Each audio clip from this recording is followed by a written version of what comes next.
ప్రజాస్వామ్యం అంటే ఏంటి? ఏముంది, ఎలక్షన్లు వచ్చినప్పుడు డబ్బులు పంచడం, సారా తాగించి ఓట్లు వేయించుకోవటం, గెలిచిన తర్వాత మమ్మల్ని బొక్కలో దోయటం. ఇదేరా ప్రజాస్వామ్యం అంటేనా? సార్, ప్రజాస్వామ్యం అంటే ఏమిటి?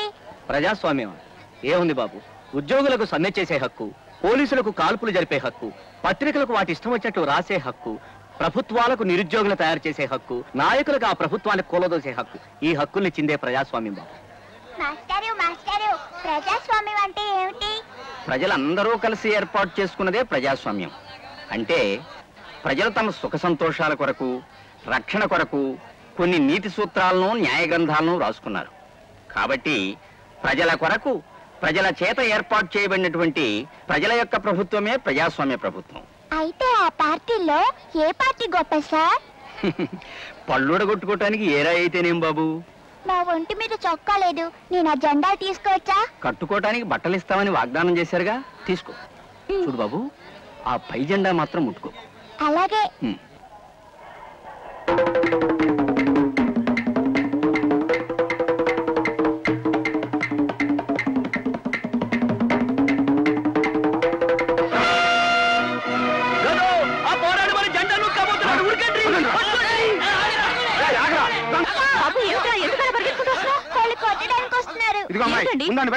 ఏం చేశాడని వాడిని అలా తరుముకొస్తున్నారు? ఏం చేశాడా? మా పార్టీ జెండాలన్నీ పిక్కొచ్చాడు. నాకు ఒంటి మీద చొక్కా లేదు, కుట్టించడానికి మాకు దగ్గర డబ్బులు లేవు. వాళ్ళ తడిసి ఎండలో ఎండిపోయే కంటే నాకు చొక్కాగా పనికొస్తుందని తెచ్చానే తప్ప. నువ్వు చొక్కాలు కుట్టించుకోవడానికి మా పార్టీ జెండాలే కావాల్సి వచ్చా.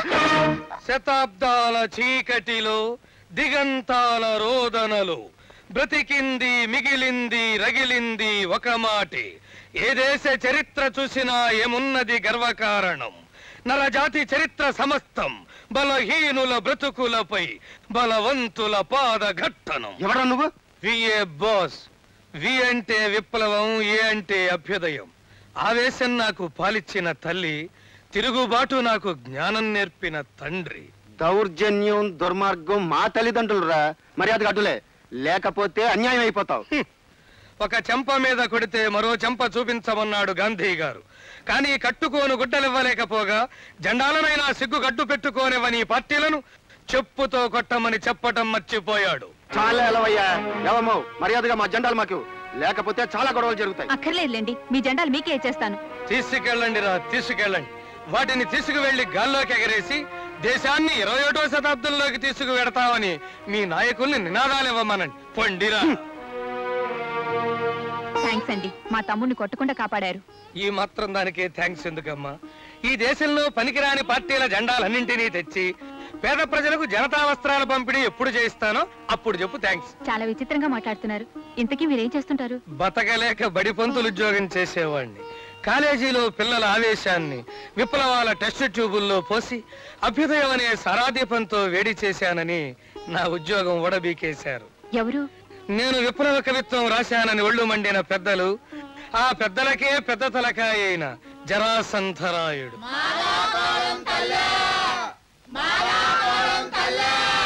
చిచి, వెద ముష్టిగోల. ఓ, మీరే ప్రిన్సిపల్ గారు? ఏమనుకోకండి, ముష్టివాడు అనుకున్నాను. పర్వాలేదమ్మా, వాళ్ళు జనముష్టి వాళ్ళు, నేను నెలముష్టి వాడిని. పెద్ద తేడా లేదు. అమ్మా, ఒకసారి మీ వారిని పిలిస్తే. మా వారినా?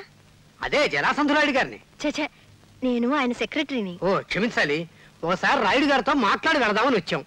ఆయన్ని పిలిస్తే మా సమస్యలు చెప్పుకుని వెళ్ళిపోతాం. పాపం, ఆయన పర్సనల్ పని మీద ఉన్నారు. అయినా తప్పుతుందా?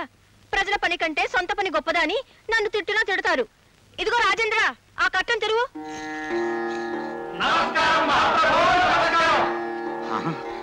అయ్యయ్యో భానుమతి, ఏమిటిది ఇటువంటి సమయంలో? అయ్యా జరాసంధరాయుడు గారు, మిమ్మల్ని ఇలా చూస్తుంటే మొగుడు కళ్ళు లేవని తను కూడా కళ్ళ గంతలు కట్టుకున్న గాంధారీదేవి గుర్తుకొస్తుంది.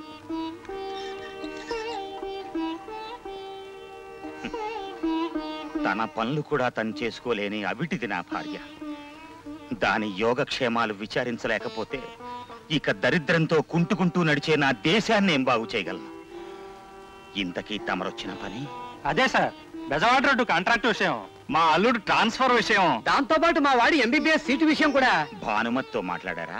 అన్ని విషయాలు మాట్లాడాను, అంతా సక్రమంగానే ఉంది. సరే, మన జిల్లా మంత్రి గారితో మాట్లాడి మీ అందరి పనులు అయ్యేట్టు చూస్తాను. ప్రస్తుతం నా భార్యకి నన్ను సేవ చేసుకొనివ్వండి. వెళ్ళిరండి. అందరూ వెళ్ళిపోయినట్టేనా? అందరూ వెళ్ళిపోయారండి. తీసుకుపో దీన్ని. నేను ఎంగిల్ తాకి నా జాతకం జానెడు కిందకి జారింది. ఓట్ల కోసం ప్రజల ముందు మంచివాళ్ళ నటించి రోజు దీన్ని సేవలు చేయలేక చేస్తున్నాను. వెళ్ళా. ఎందుకండి అలా మాట్లాడతారు? అన్నం పెట్టమని నేను అడిగానా? పేరు ప్రతిష్టల కోసం మీరే నాటకం ఆడుతున్నారు. నీకు ఇంట్లో నా భార్యగా పడుండే అవకాశమే గాని నన్ను ప్రశ్నించే హక్కు లేదు. నోరెత్తావో పీక పిసికి. కొడుకొస్తున్నాడు, కన్నీళ్ళు తుడుచుకో. Hi dad. ఏం బాబు, ఏం కావాలి? I want 5,000 rupees. 5,000? దేనికి? For today's entertainment. మరి అయితే 5,000 ఏం సరిపోతాయి? రాజేంద్ర, బాబుకి 10,000 ఇచ్చి పంపు. Oh thank you daddy. See you. Bye bye. Hi. ఏమిటండి అంత డబ్బిస్తే కుర్రాడు చెడిపోడు? చెడిపోవాలనే ఇస్తున్నాను. ఏమిటి, కన్న కొడుకు చెడిపోవాలని కోరుకుంటున్నారా? దీన్నే బ్లడ్ థియరీ అంటారు. 20 ఏళ్ల వయసు వచ్చిన వాడి రక్తం నీతి, నిజాయితీ, న్యాయం, ధర్మం అని ఉరకలేస్తుంది. అదే 40 ఏళ్ల వయసు వచ్చిన వాడి రక్తం నా వర్గం, నా బంధువులు, నా కుటుంబం అని ఆరాటపడుతుంది. అదే 60 ఏళ్ల వయసు వచ్చిన వాడి రక్తం నేనే అహం బ్రహ్మాస్మి అంటుంది. అది సరే, అతనికి డబ్బు ఎందుకు ఇచ్చినట్టు? ఏం లేదు, వాడికి ఇప్పుడు సరిగ్గా 20 ఏళ్లు. నీతి నిజాయితీ అని ఉద్రేకపడ్డాడనుకో నన్నే బజార్లోకి ఇడుస్తాడు. అందుకని ఎక్కువగా డబ్బిచ్చి సరదాల వైపు, సరసాల వైపు మళ్ళిస్తున్నాను. నమస్కారం సార్. ఇదేమిటయ్యా, నువ్వొచ్చేంతసేపు అయింది? మీరు అన్నం పెడుతుండగా వచ్చానండి. అహం బ్రహ్మాస్మి వరకు అన్ని చూశానండి, అన్ని విన్నానండి. గూఢచార విభాగంలో ఉండాల్సిన వాడివి నువ్వు ప్రిన్సిపాల్ ఎలా అయ్యావయ్యా? అరచేతుల్లో గీతల్లో అచ్చు తప్పులు పడ్డాయండి. ఇక్కడ విన్నవి చూసినవి ఎక్కడన్నా బయట పెట్టావో బ్రహ్మ రాసిన రాతని కూడా అచ్చు తప్పుల కింద మార్చేయగలను. ఖబర్దార్. ఇంతకీ నువ్వు వచ్చిన సంగతి ఏమిటో చెప్పు. మా జీతాల విషయం. జీతాల? మీ పంతుళ్ళకి ఆకలి ఎక్కువయ్యా. ఆసియా ఖండంలో ఉన్న అన్నమంతా పెట్టినా మా కడుపు నిండలేదు మహాప్రభు అని ఐరోపా ఖండం వెళ్ళి ట్యూషన్లు చెప్పుకుంటారు. రిజర్వ్ బ్యాంకులో క్యాష్ అయిపోయిందట, తర్వాత చూస్తానులే, వెళ్ళు. ఇటువంటి నికృష్టుడికి చెల్లెలుగా మానవత్వం మూర్తి భవించిన ఆ రాజేశ్వరమ్మ ఎలా పుట్టిందో. డియర్ స్టూడెంట్స్, ప్రజలకు స్వేచ్ఛా స్వాతంత్రాలిచ్చే ప్రజాస్వామ్యం గొప్పదా, పరిపాలించే వాళ్ళకి శాసించే హక్కునిచ్చే నియంతృత్వం గొప్పదా అన్న విషయం మీద ఇప్పుడు జరుగుతున్న డిబేట్లో మొదట సుధాకర్ మాట్లాడతాడు. డియర్ ఫ్రెండ్స్, అసలు నా ఉద్దేశంలో ఈ ప్రశ్న అసమంజసం. 40 ఏళ్లుగా ప్రజాస్వామ్యంలో బ్రతుకుతున్న మనకి దాని విలువేమిటో తెలియదా? ఎవడికిష్టం వచ్చినట్టు వాడు వాగడం, ఎవడికిష్టం వచ్చినట్టు వాళ్ళు స్టేట్మెంట్లు ఇచ్చుకోవడంతో అసలు ఈ దేశం ఎడిపోతుందో అర్థం కావడం లేదు. ఈ ప్రజలు గొర్రెలు లాంటి వాళ్ళు. గొర్రెలను మంద వేసి కాపు కాసే కాపరి ఉన్నప్పుడే వాటికి క్షేమం. కాబట్టి ప్రజల్ని గొర్రెల్ని చేసి పరిపాలించే నేతృత్వమే గొప్పది. నీ చేతికి పరిపాలన ఇస్తే మా అందరి కుత్తుకల్ని కోసేట్లున్నావు కదరా. వాడు ధనవంతుల బిడ్డరా, అందుకే ప్రజల్ని గొర్రెల్ని చేసి పరిపాలించాలని చూస్తున్నాడు. నోర్మోయ్, అవినీతిని అరికట్టడానికి నియంతృత్వం ఒక్కటే మార్గం. అవినీతిని అరికట్టడానికి కాదురా, నియంతృత్వం పేరుతో నీ బాబు లాంటి వాళ్ళు ఎవరిని మాట్లాడనివ్వకుండా ప్రజాస్వామ్యాన్ని దోచుకోవడానికి. నా బాబునుంటున్నాడు, వేసాడు వాడిని.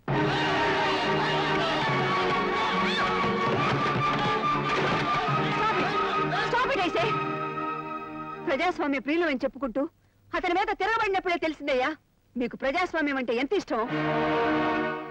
నియంతృత్వాన్ని పొగుడుతున్న నీకేం తెలుసు సుధాకర్ దాని నిజస్వరూపం? అది 1000 తలల ఆదిశేషు.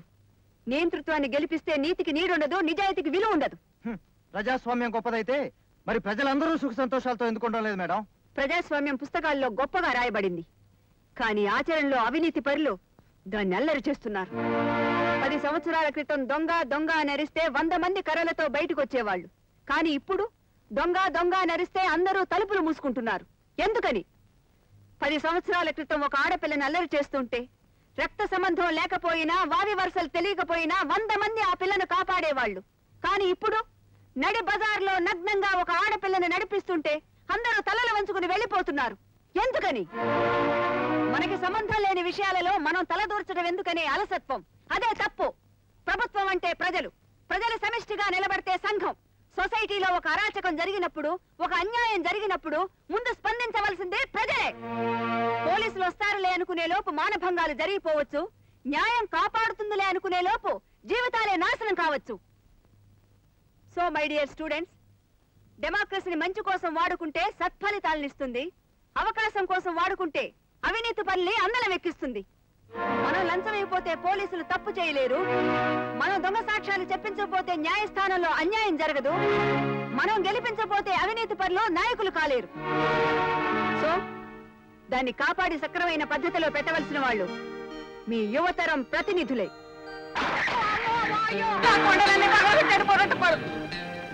Okay bye. ఎక్కడిదే డబ్బు?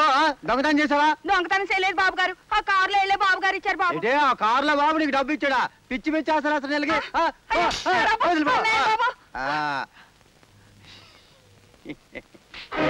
పట్ట పగలు దొంగతనం కాకీలకు తగని గుణం, జబులు కొట్టే కేడీలే మీకంటే నయం నయం. ఇదిగో పిచ్చి పిచ్చిగా వాగుతున్నావు. నాకు ఒళ్ళు మండిందంటే ఏదో సెక్షన్ కింద బొక్కలో తోయిస్తాను. ఏ సెక్షన్ కింద బొక్కలో తోయించాలో కూడా తెలియదు. నువ్వేం కానిస్టేబుల్ అయ్యా? ఏదో సెక్షన్ ఎందుకురా? కానిస్టేబుల్ కాలర్ పట్టుకున్న సెక్షన్ కింద మూయించే. పోలీసు అని కూడా భయం లేకుండా నడి బజార్లో కాలర్ పట్టుకుంటావా? పదని పని చెప్తాను. అలాగే డిఎస్పీ గారి ఫోన్ నెంబర్ ఎంత? డిఎస్పీ గారి ఫోన్ నెంబరా? 2224. ఎందుకు? ఆయన నేను 1వ తరగతిలో క్లాస్మేట్స్. ఇదిగో నీ డబ్బులు, నువ్వు పో, నువ్వు అతను వదిలిపెట్టండి. వదిలిపెట్టడం కాదమ్మా, ఇలాంటి వాళ్ళు ప్రజాస్వామ్యానికి చెడ పురుగులు లాంటి వాళ్ళు. బోసు ఎలా ఉద్రేకపడే ఉద్యోగం పోగొట్టుకున్నావు. పోయినంత మాత్రాన్ని ఏమవుతుంది ప్రిన్సిపాల్ గారు? పోస్టింగ్ లో ఉన్న నేను కవిత్వం చెప్పుకుని ఒక్క పూటైనా ప్రజలు పెట్టే తిండి తింటున్నాను. కానీ పోస్టింగ్ లో ఉన్న మీరు పస్తులు ఉంటున్నారు, రాయుణ్ణి ఎదిరించే ధైర్యం లేక. ధైర్యం లేక కాదు మాస్టర్, మేము తీవ్రమైన నిర్ణయాలు తీసుకుంటే విద్యార్థుల భవిష్యత్తు పాడవుతుందని. ముందు మీ మేనలుడి భవిష్యత్తు చూసుకోండమ్మా. ఇంత జరగటానికి కారణం వాడే.